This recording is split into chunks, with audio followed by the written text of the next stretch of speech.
নমস্কাৰ মুহূৰ্তত লৈ আহিছোঁ AHSEC ফাইনেল এক্সামৰ ৰিজাল্ট সম্বন্ধীয় এটা গুৰুত্বপূৰ্ণ খবৰ আৰু কেতিয়া ঘোষণা কৰা হ'ব হায়াৰ ছেকেণ্ডাৰী ফাইনেল এক্সামৰ ৰিজাল্ট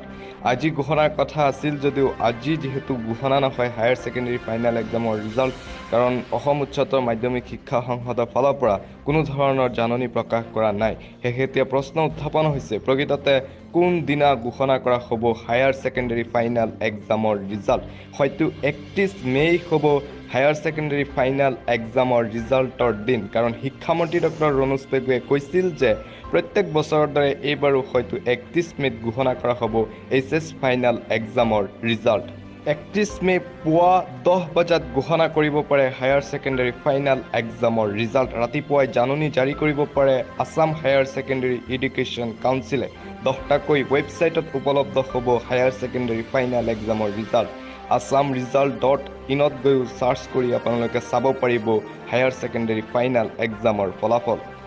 পুনৰ কৈছোঁ এই খবৰ কেতিয়া ঘোষণা কৰা হ'ব হায়াৰ ছেকেণ্ডাৰী ফাইনেল এক্সামৰ ৰিজাল্ট বিভিন্ন website YouTube channel Twitter account আৰু গুগলত প্ৰচাৰ চলি আছিল যে আজি অৰ্থাৎ 27 মে আজি ঘোষণা কৰা হ'ব 2023 বৰ্ষৰ উচ্চতৰ মাধ্যমিক চূড়ান্ত পৰীক্ষাৰ ফলাফল কিন্তু আজি ঘোষণা নহয় হায়াৰ ছেকেণ্ডাৰী ফাইনেল এক্সামৰ ৰিজাল্ট কাৰণ অসম উচ্চতৰ মাধ্যমিক শিক্ষা সংসদৰ ফালৰ পৰা কোনো ধৰণৰ জাননী জাৰি কৰা নাই হয়তো 31 মে হ'ব হায়াৰ ছেকেণ্ডাৰী ফাইনেল এক্সামৰ ৰিজাল্টৰ দিন কাৰণ শিক্ষামন্ত্ৰী ডক্টৰ ৰণোজ পেগুৱে কৈছে যে